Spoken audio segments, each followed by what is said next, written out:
Personne ne m'a menacé. J'ai choisi de me taire. Je sais que cette phrase peut sembler étrange, peut-être même incompréhensible pour certains. Quand on pense au silence, on imagine toujours qu'il y a eu quelque chose de violent derrière, quelque chose qui a forcé la bouche à se fermer. On imagine des menaces, des regards menaçants, des mots durs prononcés dans l'ombre. Mais ce n'est pas toujours comme ça. Parfois, le silence n'est autrement. Parfois, c'est nous-mêmes qui choisissons de nous taire, sans qu'on nous y oblige, sans qu'on nous le demande explicitement. Et c'est exactement ce qui m'est arrivé. Personne ne m'a menacé. Personne ne m'a dit de me taire. J'ai simplement compris, très tôt, que parler aurait un coût que je n'étais pas prêt à payer. Alors j'ai choisi le silence. Consciemment. Lucidement. Et cette décision, aussi simple qu'elle puisse paraître, a façonné toute ma vie d'une manière que je n'aurais jamais pu anticiper. Je voudrais revenir sur cette idée, parce qu'elle est importante. On croit toujours qu'il faut une menace pour se taire. On croit qu'il faut quelqu'un qui pointe du doigt, qui élève la voix, qui dit clairement que certaines choses ne doivent pas être dites. On imagine des scénarios dramatiques, des moments de rupture, des confrontations violentes. Mais la réalité est souvent beaucoup plus subtile que ça. Dans mon cas, il n'y a jamais eu de moment où quelqu'un m'a regardé droit dans les yeux en me disant de me taire. Il n'y a jamais eu de chantage, pas de violence explicite, pas de menaces formulées à voix haute. Rien de tout ça. Et pourtant, je me suis tue. Parce que j'avais compris les règles sans qu'on me les explique. Parce que j'avais observé comment les choses fonctionnaient autour de moi. Parce que j'avais vu ce qui arrivait à ceux qui parlaient trop, qui posaient trop de questions, qui ne rentraient pas dans le moule. Je n'avais pas besoin qu'on me menace pour comprendre que le silence était plus sûr. Et c'est peut-être ça, le plus troublant. C'est que ce malentendu collectif sur le silence protège finalement le système bien plus qu'il ne protège les personnes. Quand tout le monde croit qu'il faut une menace pour se taire, personne ne se demande pourquoi tant de gens choisissent le silence sans qu'on les y force directement. La vérité, c'est que mon silence n'est pas né d'une peur immédiate. Il est né d'une observation, d'une lecture du monde qui m'entourait. Dès l'enfance, j'ai remarqué certaines choses. J'ai remarqué comment certaines questions restaient sans réponse. Comment certains sujets étaient évités à table. Comment le malaise s'installait quand quelqu'un osait dire ce que tout le monde pensait mais que personne ne voulait entendre. J'ai vu des adultes se fermer, changer de sujet, détourner le regard. J'ai vu comment la spontanéité était parfois punie, pas par des cris, mais par un silence encore plus lourd, par une distance qui s'installait. Et j'ai compris, sans qu'on me l'enseigne, qu'il y avait un prix à payer pour dire certaines vérités. Ce n'était pas écrit nulle part. Ce n'était pas une règle explicite. Mais c'était là, présent dans chaque interaction, dans chaque non-dit, dans chaque tension qui flottait dans l'air sans jamais être nommée. Alors j'ai appris à lire entre les lignes. J'ai appris à sentir quand il valait mieux se taire, quand il valait mieux sourire et acquiescer, quand il valait mieux faire semblant de ne rien voir. Et progressivement, sans même m'en rendre compte au début, le silence est devenu ma langue maternelle. Pas par peur directe, mais par compréhension précoce des mécanismes du monde dans lequel je vivais. Et puis il y a eu ce moment. Ce moment très précis où j'ai fait le choix conscient de me taire. Ce n'était pas dramatique. Il n'y a pas eu de scène, pas de crise, pas de rupture visible. C'était quelque chose de beaucoup plus intérieur, de beaucoup plus silencieux justement. J'avais peut-être 14 ou 15 ans. J'étais assis quelque part, je ne me souviens même plus exactement où, et j'ai eu cette pensée très claire dans ma tête. Si je parle, si je dis ce que je ressens vraiment, si je montre qui je suis vraiment, les choses vont changer. Les gens vont me regarder différemment. Ils vont avoir des attentes. Ils vont poser des questions auxquelles je ne veux pas répondre. Ils vont vouloir comprendre, réparer, intervenir. Et moi, je ne voulais rien de tout ça. Je ne voulais pas être vu. Je ne voulais pas être compris. Je voulais juste survivre tranquillement, sans faire de vagues, sans attirer l'attention. Alors j'ai fait un calcul. Un calcul froid, presque mathématique. J'ai pesé le pour et le contre. D'un côté, il y avait la possibilité de parler, de me montrer, de vivre plus authentiquement. De l'autre, il y avait la sécurité du silence, la prévisibilité, le contrôle. Et j'ai choisi le silence. Pas parce qu'on me l'imposait. Mais parce que ça me semblait être la meilleure stratégie de survie dans un contexte qui ne me laissait pas beaucoup d'autres options. Je n'ai pas eu peur, à ce moment-là. J'ai compris. Et je pense que c'est important de faire cette distinction. La peur, c'est viscéral, c'est immédiat, c'est une réaction face à un danger concret. Ce que j'ai ressenti, c'était différent. C'était une lucidité presque froide sur la réalité de ma situation. Je savais que parler aurait des conséquences. Je savais que montrer ma vulnérabilité, mes doutes, mes blessures, ne ferait que m'exposer davantage. Et je n'étais pas prêt à prendre ce risque. Alors j'ai choisi de construire un mur. Un mur fait de silence, de sourires polis, de réponses vagues, de conversations superficielles. Un mur qui me protégeait, oui, mais qui me coupait aussi du monde. Et pendant des années, j'ai vécu derrière ce mur. Je fonctionnais. Je répondais aux attentes. Je faisais ce qu'on attendait de moi. Personne ne voyait que quelque chose n'allait pas, parce que j'avais appris à jouer le rôle parfaitement. Le silence était devenu ma forteresse, ma prison, et mon identité tout à la fois. Mais évidemment, ce silence avait un prix. Un prix que je n'ai pas mesuré immédiatement, mais qui s'est révélé avec le temps. Parce que se taire, ce n'est pas neutre. Ce n'est pas un simple état passif. C'est une action, une décision qui se répète chaque jour, et qui laisse des traces. Au début, je pensais que le silence me protégeait. Et c'était vrai, dans un sens. Il me protégeait des jugements, des questions, des intrusions.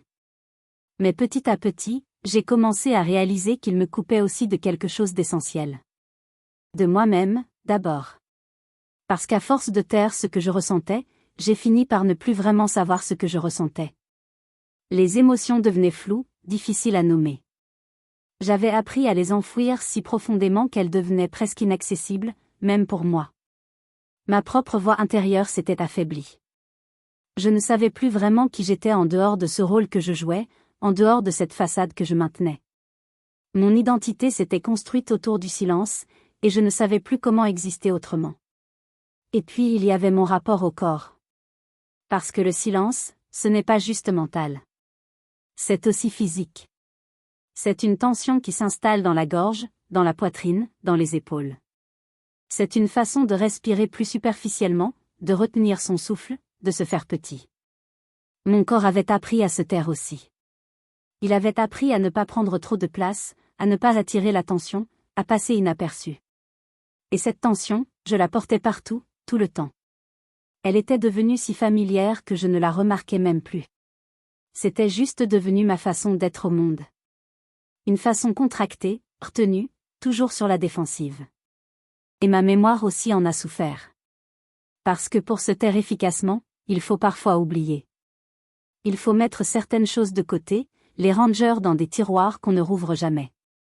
Il faut apprendre à ne pas se souvenir de certains détails, de certains moments, de certaines émotions. Et j'ai fait ça. J'ai développé une capacité presque étonnante à compartimenter, à séparer les choses, à vivre dans le présent sans trop regarder en arrière. Mais cette stratégie avait un coût.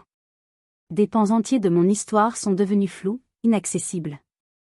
Comme si une partie de ma vie avait été effacée, ou du moins mise sous clé dans un endroit où je ne pouvais plus la retrouver.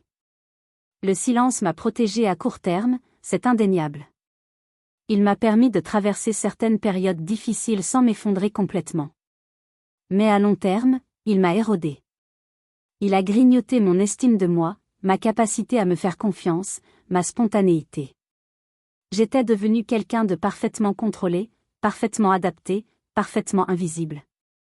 Et cette invisibilité, aussi confortable qu'elle pouvait paraître de l'extérieur, était en réalité une forme de disparition.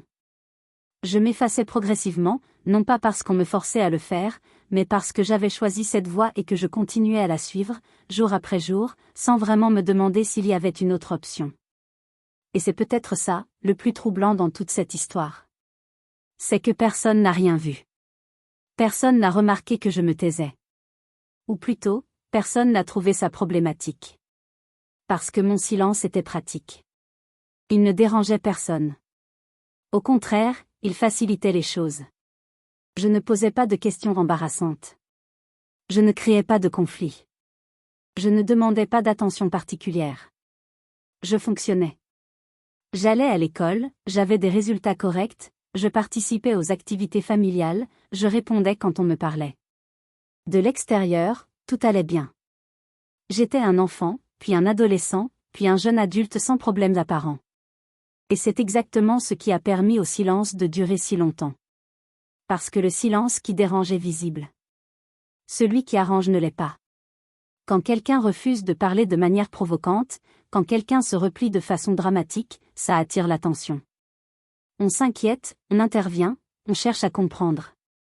Mais quand le silence est discret, quand il se fond dans la normalité, quand il ne cause aucun trouble, personne ne le remarque. Et moi, j'avais perfectionné l'art du silence discret. Les institutions que j'ai traversées, l'école, l'université, n'ont rien vu non plus. Comment l'auraient-elles pu, d'ailleurs? Elles fonctionnent sur des indicateurs de performance, sur des résultats mesurables. Tant que je rendais mes devoirs à temps, tant que je ne perturbais pas les cours, tant que je ne créais pas de problèmes disciplinaires, j'étais invisible. Et c'est ce que je voulais. Mais c'est aussi révélateur d'un système qui ne sait voir que ce qui fait du bruit, que ce qui dysfonctionne, que ce qui dérange. Tout ce qui fonctionne en apparence est ignoré, même si derrière cette apparence se cache une souffrance silencieuse. Ma famille non plus n'a rien vu. Et je ne leur en veux pas vraiment, parce qu'ils ne pouvaient pas voir ce que je cachais si bien.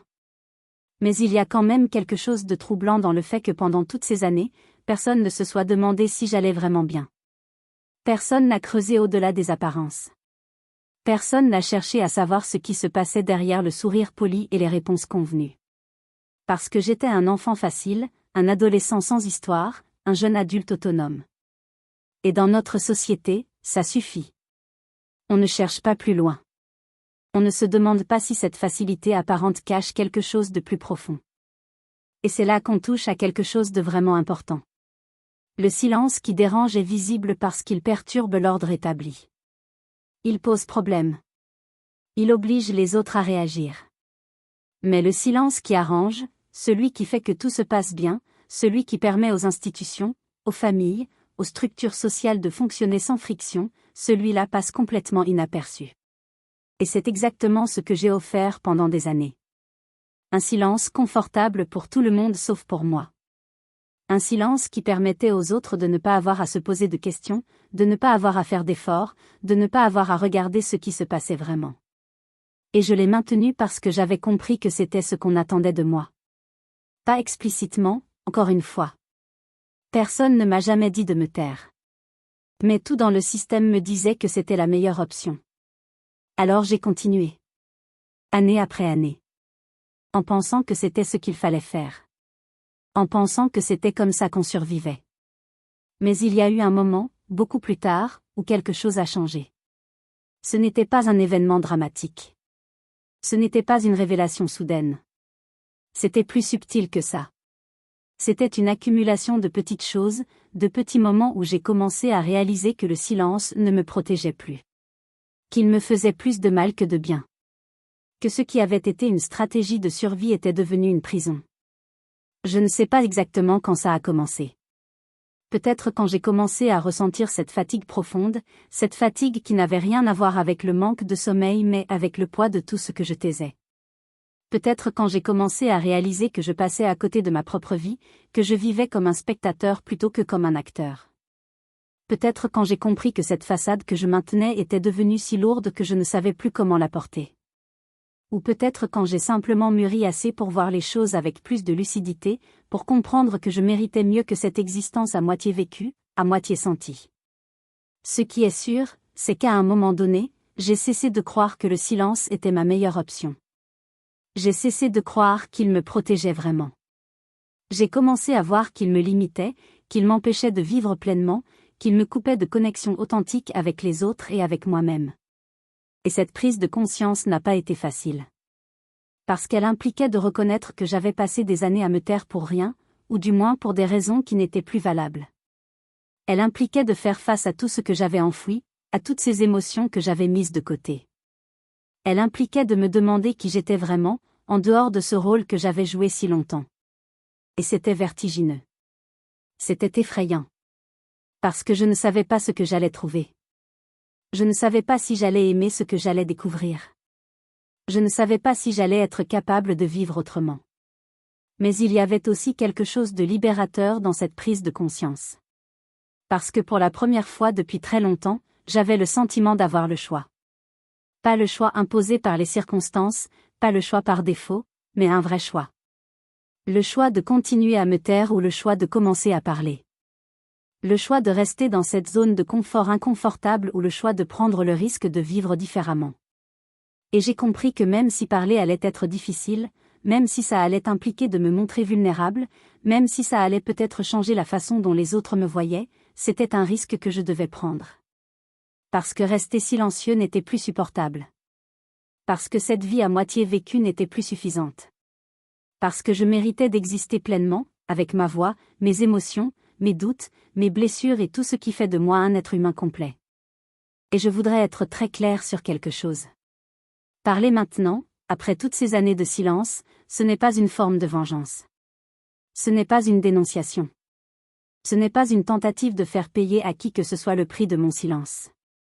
Parce que personne ne m'a forcé à me taire, vous vous souvenez. Personne ne m'a menacé. C'était mon choix. Un choix conditionné, certes, un choix fait dans un contexte qui ne me laissait pas beaucoup d'autres options, mais un choix quand même. Alors parler aujourd'hui, ce n'est pas pointer du doigt. Ce n'est pas chercher des coupables. C'est simplement un geste de repositionnement personnel. C'est une façon de dire que je ne veux plus vivre comme ça.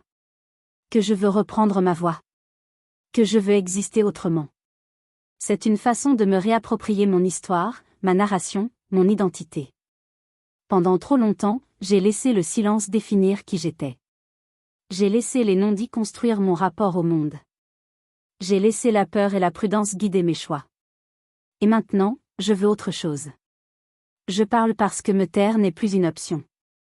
Ce n'est plus viable. Ce n'est plus tenable. Le silence a épuisé ses fonctions protectrices. Il ne fait plus que me limiter, me contraindre, m'empêcher d'avancer. Alors oui, je parle. Pas pour blesser. Pas pour accuser. Pas pour me venger. Mais pour exister. Pour être vu. Pour être entendu. Pour me reconnecter avec cette partie de moi que j'avais mise sous silence pendant si longtemps. Et c'est un processus qui ne se fait pas du jour au lendemain. Parler après des années de silence, ce n'est pas comme ouvrir un robinet. Ce n'est pas immédiat. Ce n'est pas fluide. Il y a des hésitations, des reculs, des moments où la tentation du silence revient. Parce que le silence est une habitude profondément ancrée. C'est un réflexe. C'est une zone de confort, même si cette zone est douloureuse. Alors apprendre à parler, c'est aussi apprendre à supporter l'inconfort de la visibilité, l'inconfort de la vulnérabilité, l'inconfort du jugement possible. Mais je continue. Parce que je sais maintenant que c'est nécessaire. Que c'est vital, même. Que si je continue à me taire, je vais continuer à m'effacer. Et je ne veux plus ça. Je veux vivre pleinement. Je veux ressentir pleinement.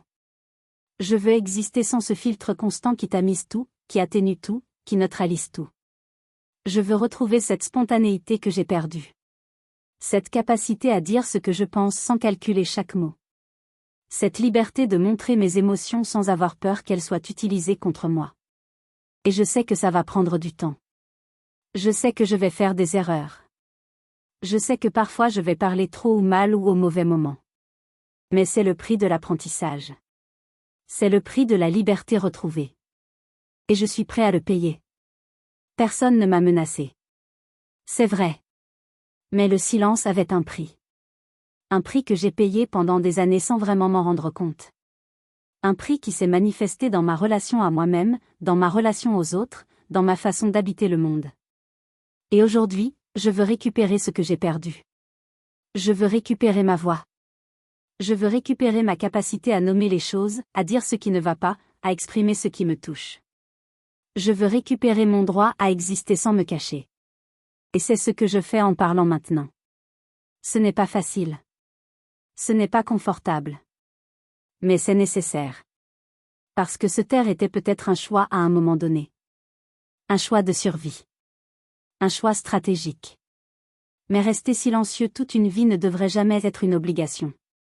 Personne ne devrait avoir à porter le poids du silence pendant des décennies. Personne ne devrait avoir à s'effacer pour que les autres soient plus confortables. Personne ne devrait avoir à sacrifier sa propre voix pour maintenir une paix de façade. Alors voilà. C'est mon histoire. L'histoire d'un silence qui n'est pas né d'une menace, mais d'une compréhension trop précoce du monde. L'histoire d'un choix qui semblait rationnel à l'époque, mais qui s'est révélé être une prison dorée. L'histoire d'une voix qui s'est tue progressivement, et qui cherche maintenant à se faire entendre à nouveau. Je ne sais pas ce qui va se passer ensuite. Je ne sais pas comment les gens vont réagir. Je ne sais pas si parler va changer quelque chose dans ma vie ou dans celle des autres. Mais je sais que c'est ce que je dois faire. Pour moi. Pour cette partie de moi qui a été silencieuse trop longtemps. Pour toutes ces émotions qui ont été enfouies pendant des années. Pour toutes ces vérités qui n'ont jamais été dites. Parfois, se taire est un choix. Mais rester silencieux toute une vie ne devrait jamais être une obligation. Et aujourd'hui, je choisis de parler.